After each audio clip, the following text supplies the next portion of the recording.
E aí, pessoal, tudo bem com vocês? Bom, eu quero trazer uma reflexão a respeito de um vídeo que eu vi agora.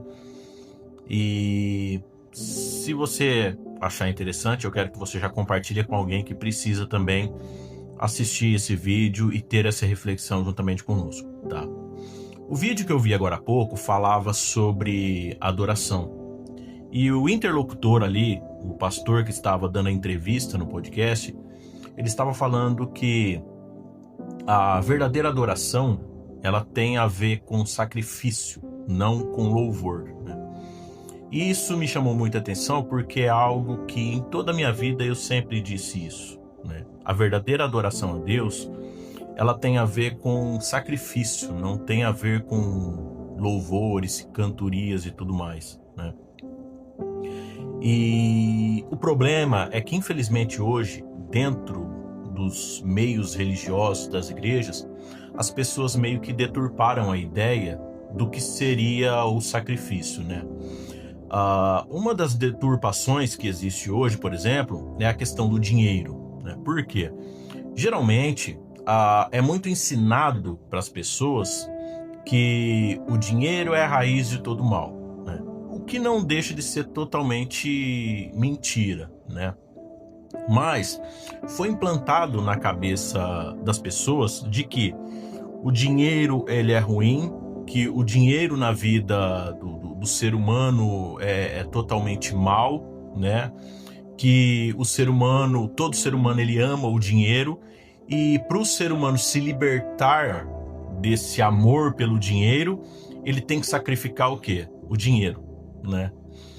E aí, muitas das vezes, nasce dentro das igrejas as campanhas, as fogueiras santas, os votos, né, as ofertas especiais, onde ali os manipuladores, eles vão dizer que para você vencer esse amor ao dinheiro, você tem que sacrificar o dinheiro, né? Só que aí você sacrifica o dinheiro no lugar onde essas pessoas que dizem que você tem que se desapegar do dinheiro, elas se apegam ao dinheiro, né?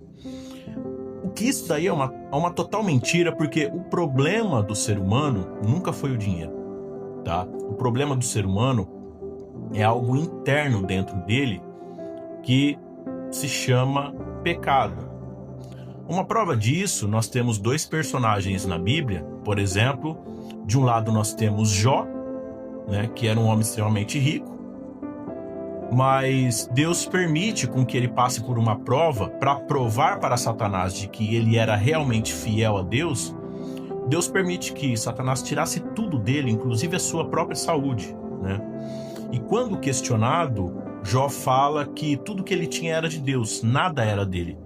Que se Deus tinha dado, Deus tinha o direito de tirar, e que o nome do Senhor deveria ser glorificado, né? Ele, em nenhum momento, ele questionou a Deus por Deus ter tirado algo que era dele. Não, na visão de Jó, tudo que ele tinha era de Deus, né? Então, ou seja, Jó ele não tinha amor à riqueza que ele tinha, embora ele fosse muito rico. Por outro lado, nós temos o personagem, por exemplo, bíblico do jovem rico, quando ele chega para Jesus e fala: Senhor, o que eu preciso fazer para ser salvo? Jesus fala: segue os meus mandamentos, né? E aí ele fala: Senhor, mas os mandamentos eu sigo desde a minha juventude.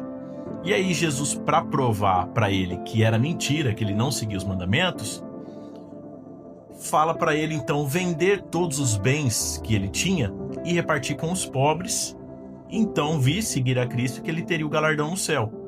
Isso daí era uma prova para provar para ele que ele não obedecia o mandamento, por exemplo, amarás o teu próximo como a ti mesmo, né? E aí aquele jovem, sendo rico, ele ficou triste, não querendo se desfazer dos seus bens, virou as costas para Jesus e foi embora. Então veja que o problema aqui nunca foi dinheiro, né? Porque se o problema fosse dinheiro, Jó ele teria sido tão mesquinho quanto aquele jovem rico. Mas não. O jovem rico, ele abandonou a Cristo não por causa do dinheiro, mas por causa daquilo que o dinheiro trazia para ele, né? Prazeres, poder, tá? Então o problema não estava no dinheiro, o problema estava naquilo que estava dentro dele que o dinheiro alimentava, né? Já na vida de Jó, o dinheiro não era o problema. Então o problema do ser humano nunca foi o dinheiro, O problema do ser humano está dentro dele. E o verdadeiro adorador, ele tem que entender que se ele não sacrificar a sua vontade, a sua vida, não há adoração a Deus. Não há adoração a Deus. Uma prova disso é se a gente pegar, por exemplo, vou pegar mais 2 exemplos claros da Bíblia. Você tem de um lado Adão e Eva e de outro lado você tem Abraão, né?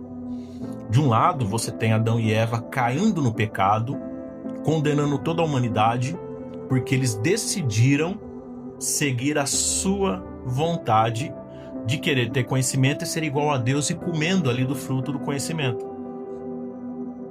Ou seja, eles caíram porque eles seguiram a sua própria vontade. Por outro lado, nós temos agora Abraão, já de idade, com um sonho realizado de um milagre que Deus fez na vida dele, de ter dado um filho para ele, já na velhice. E quando Deus pede para que ele sacrifique o seu próprio filho, Abraão não questionou a Deus. E ele aceitou sacrificar o seu próprio filho, aquilo que ele mais amava, porque Abraão entendia que ele deveria fazer a vontade de Deus, ele deveria sacrificar a sua vontade. A vontade de Abraão não era sacrificar Isaac, mas ele deveria sacrificar a sua própria vontade, a sua própria carne, para poder fazer a vontade de Deus. E aí, para quem conhece a Bíblia, para quem conhece a história, sabe que Abraão não sacrificou seu filho, né? Então veja que em todos os casos, a verdadeira adoração do ser humano está em sacrificar. E sacrificar o quê? Sacrificar a sua própria vontade. Sacrificar a sua própria vontade. Não adianta, por exemplo, nós estarmos todo domingo na igreja, louvando, exaltando a Deus, mas se a gente não sacrificar o nosso próprio eu, não sacrificar a nossa própria carne, né? Se a gente pegar, por exemplo, o Evangelho segundo Mateus, no capítulo 5, Mateus capítulo 15, versículos 8 e 9, o próprio Jesus vai dizer: este povo me honra com os lábios, mas o seu coração está longe de mim. Em vão me adoram, seus ensinamentos não passam de regras ensinadas por homens. Quando a gente vai para o Novo Testamento, na linguagem original do Novo Testamento, que é o grego, a palavra conversão ali ela tem um sentido de... a palavra ali é metanoia, e ela tem um sentido de mudança radical da mente, do pensamento. Uma conversão, na vida do cristão, ele vem sacrificar o seu velho homem, a sua natureza pecadora, e torná-lo uma nova criatura. Agora, não adianta nós estarmos na presença de Deus, dizermos que somos filhos de Deus, somos cristãos, salvos em Cristo Jesus, estarmos todo domingo na igreja, levantando as nossas mãos, louvando e, entre aspas, adorando a Deus, se no nosso coração o nosso altar não é do Espírito Santo. A partir do momento que nós nos batizamos, que nós recebemos o Espírito Santo, nós nos tornamos o corpo de Cristo, tá? Membros do corpo de Cristo. E por sermos membros do corpo de Cristo, o Espírito Santo agora habita em nós. Agora imagine o Espírito Santo dividindo o espaço ali com o mundo, com o mundanismo. Não dá. O cristão ele precisa ser diferente. O cristão precisa ser separado.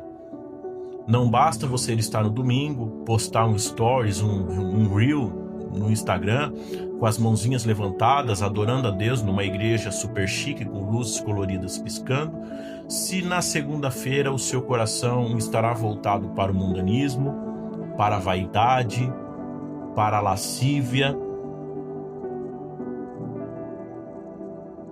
Tudo aquilo que você fez no domingo à noite, aquilo não foi louvor, aquilo não foi adoração. Aquilo foi religiosidade.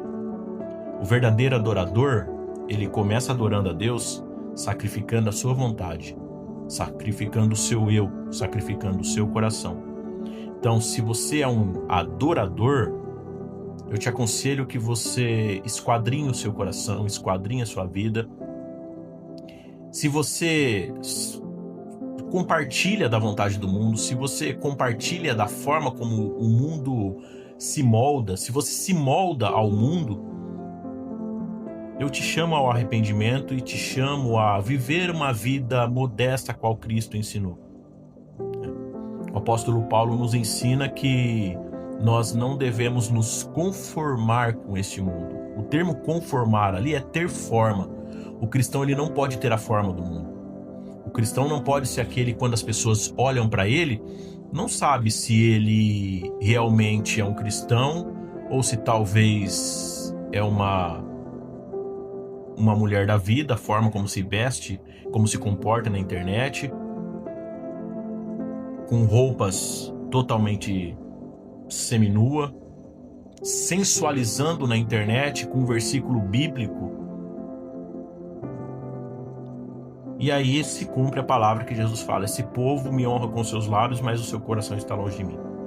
Porque, infelizmente, a vontade é atrair olhares, né? Como os cantores evangélicos hoje dizem que adora a Deus, mas o que eles querem é fama e dinheiro. Simplesmente isso. Não são adoradores. De longe, são lobos em pele de cordeiro, fazendo de tudo para implantar na sua cabeça uma mentira de que estão fazendo algo pelo reino, quando na verdade o que eles estão fazendo é transformando o reino num negócio. O verdadeiro adorador, ele sacrifica o seu próprio eu. O verdadeiro adorador, ele sacrifica as suas vontades. O verdadeiro adorador, ele sacrifica a sua carne. Se você não sacrifica a sua vontade, você não é adorador, você não é cristão, você muito menos é membro do corpo de Cristo. Então, esquadrinhe o seu coração, esquadrinhe a sua vida, veja como está a sua vida na presença de Deus, porque sempre há tempo de arrependimento. Como Cristo disse à carta de Laodiceia: eis que estou à porta e bato. Se alguém ouvir a minha voz, eu entrarei, cearei com ele e ele comigo.